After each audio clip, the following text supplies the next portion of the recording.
All right, so we're going to get started here with kind of an introduction to some of the human body healthcare terminology terms. What you'll see on your screen right now is a picture of a cell. Specific cell types will all look different. As you take other courses like anatomy and physiology, you will see the various specialized cells and what they look like. In this picture, though, just want to highlight the main components. There is a cell membrane, which is a phospholipid bilayer, meaning it is made up of two layers of lipids that contain a phosphate component to them. There's the nucleus. Within the nucleus are the chromosomes, and the chromosomes are what actually hold the genetic material. In fact, the chromosomes are made up of DNA. We have the cytoplasm, which is a gelatin-like space. It's mostly water within the cell membrane that everything exists in. It's what fills the space. Next, a few other what's called organelles. So there's the endoplasmic reticulum. The endoplasmic reticulum exists to kind of be a transportation network for substances within the cell.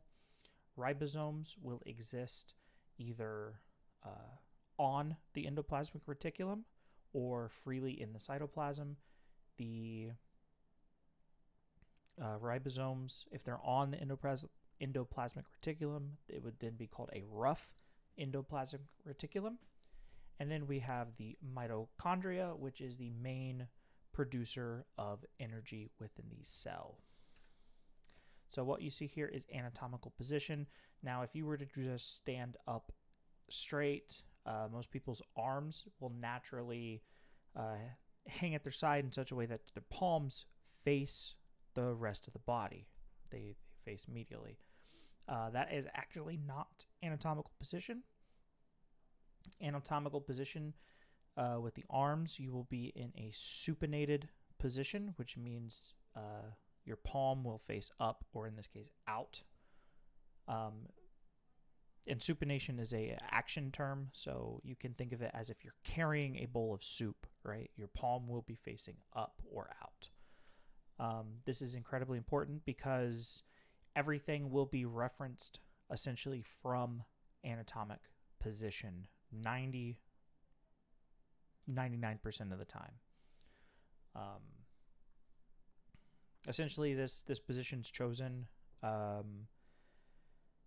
because of the way that the body actually develops in development, which you should learn a little bit more about in anatomy and physiology. So what we see here, list of combining forms. So when we talked about directional terms, so there's antero or antero, which is front, caudo or tail, cephalo, which is head, disto is away. So in this case, disto is important to compare to its opposite, which is prox. Prox-E, actually, with an I. This is one of those cases where combining vowel is used that's not an O. Proxy means close, whereas disto is away. Okay. Dorso is back. Often interchanged with caudad or caudo. There are specific scenarios where only one is appropriate to use.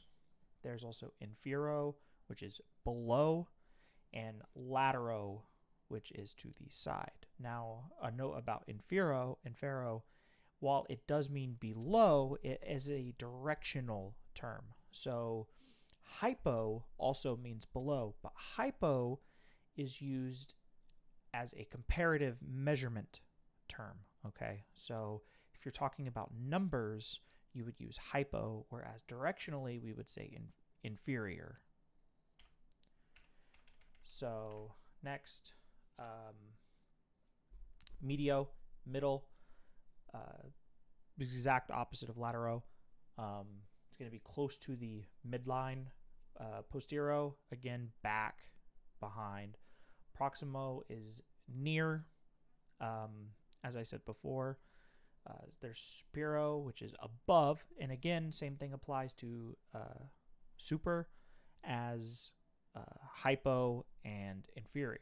So again, super is a directional term that indicates something is above something else, whereas hyper indicates a measurement is above another. And then ventro is belly or front. So again, looking here, you'll see various terms being used to describe areas of the body with their definition as opposed to the actual term. So this would be a nice way for you to test your knowledge on the terms, because the definition is only listed on this slide. So suffixes, these are real basic. Ad is toward. Al, ik, or your are pertaining to. So anterior, pertaining to the front. Caudad, toward the tail or back. Caudal, pertaining to the tail. All right. So these small differences can make a major impact on what a word actually means. So here are the typically used directional terms. You have lateral, which again means to the side. Medial, to the middle. Posterior is to the back. Proximal is near. Superior is above. Ventral is to the front or belly side. And again, you'll see the idea of the midline, essentially nose, sternum, belly button, straight down the middle, okay? And that's going to be the general idea for the frame of reference of medial versus lateral. Now you can also use smaller frames of reference to describe something as medial or lateral to something else, but that's a little bit more advanced. So again, you'll see here the different terms that can be used for directional terms for up, down, or above, below, front, and back. So you see here a lateral chest x-ray. So we're taking the x-ray from a lateral angle. Here is a posterior-anterior and antero-posterior view. So this description for this x-ray is basically indicating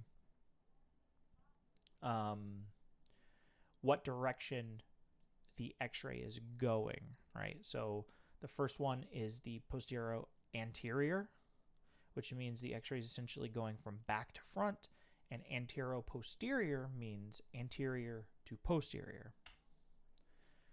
So you'll see here that these can essentially be combined in a variety of ways. You'll see some of these can be kind of strange.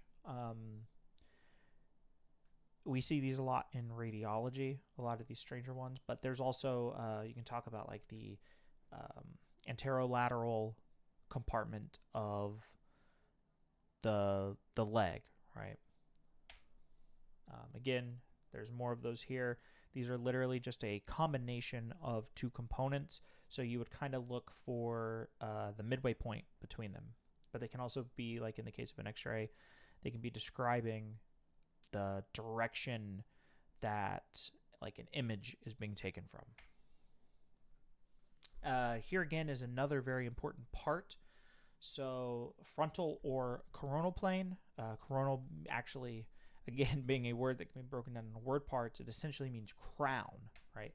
So frontal or coronal plane divides the body into an anterior and posterior, okay? There's a sagittal plane, which will divide the body into right and left. The true sagittal will be the midline of the body, but you can also have a non-mid sagittal. Okay. Then there's the transverse plane, which divides the body into a superior and inferior portion.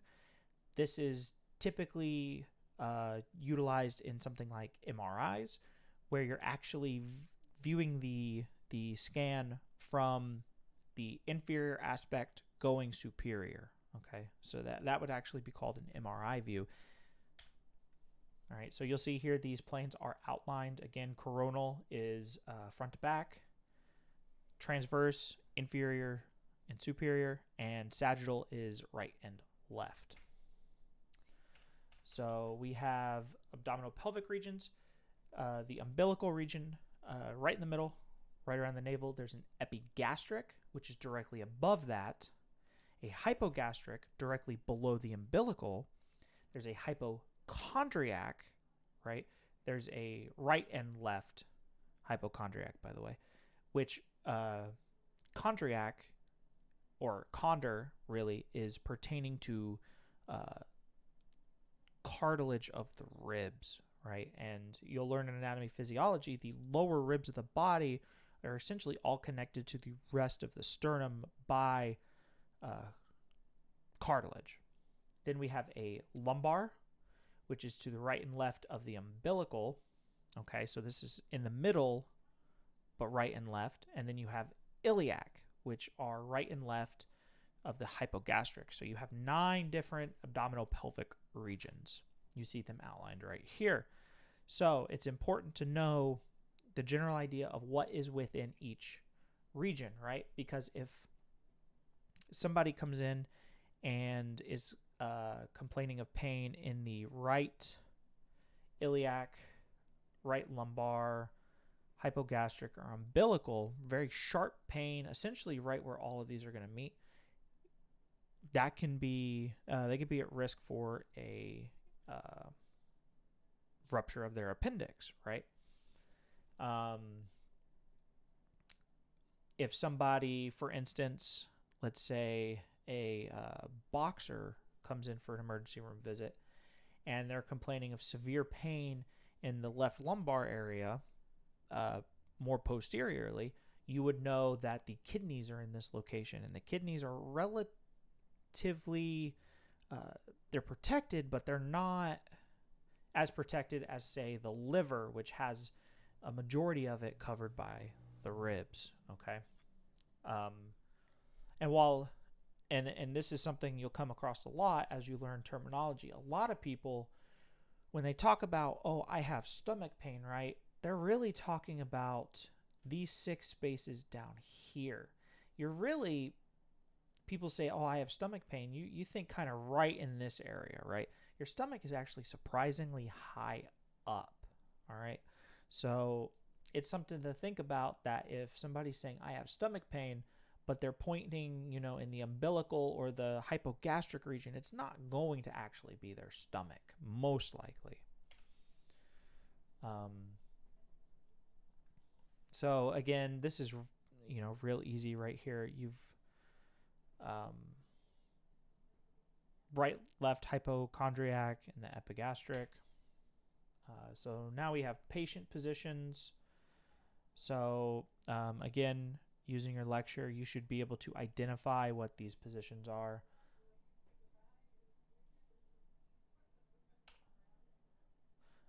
So the first one is supine. Second one will be prone. Next we have the Fowler. There's also an orthopenia position.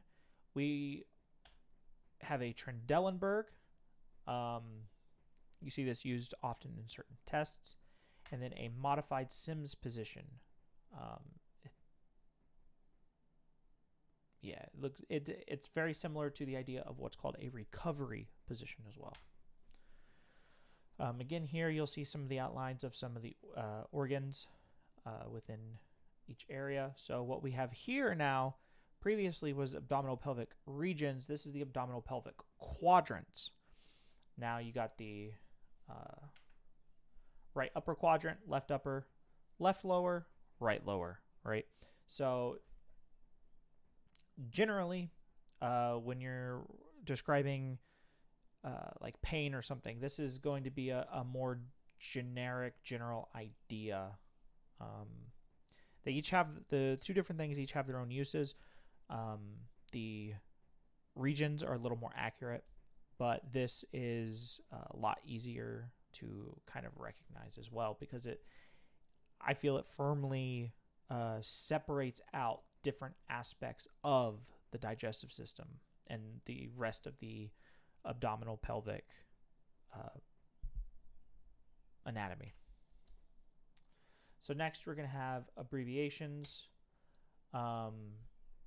Essentially, these are going to change a lot, but so in this case, a X-ray beam moving from the back to the front of the patient. So if you remember from earlier, this is a posterior anterior X-ray. So we would abbreviate that as a PA. Again, same idea applies here. This is an antero-posterior X-ray, so an AP. It's very important, though. Some abbreviations, as I'm sure you guys know, will overlap, and so the context is always going to be important. Chest radiograph from one side, just lateral. So lat is a description for lateral as well. So anterior, AP, inferior, lateral, med, medial, post, posterior. It's very simple, especially with directions. They're going to essentially just be shortened versions of the words. And if you see all capitals, you're basically looking at each letter meaning a word. So RUQ is right upper quadrant, okay? So again, we have more there. Directional terms. Again, you guys should be able to figure this out pretty quickly. All right, so looking through this, you're basically being able to classify what type of term, what the term is classified as, right? So prone, we already went through, is a position. Cephalad is directional because it's describing towards the head, right? Coronal is a plane, sagittal is a plane. Orthopenia, remember, is a position where the patient is sat up but they're slouched forward, almost sleeping like. And then distal, again, directional. So,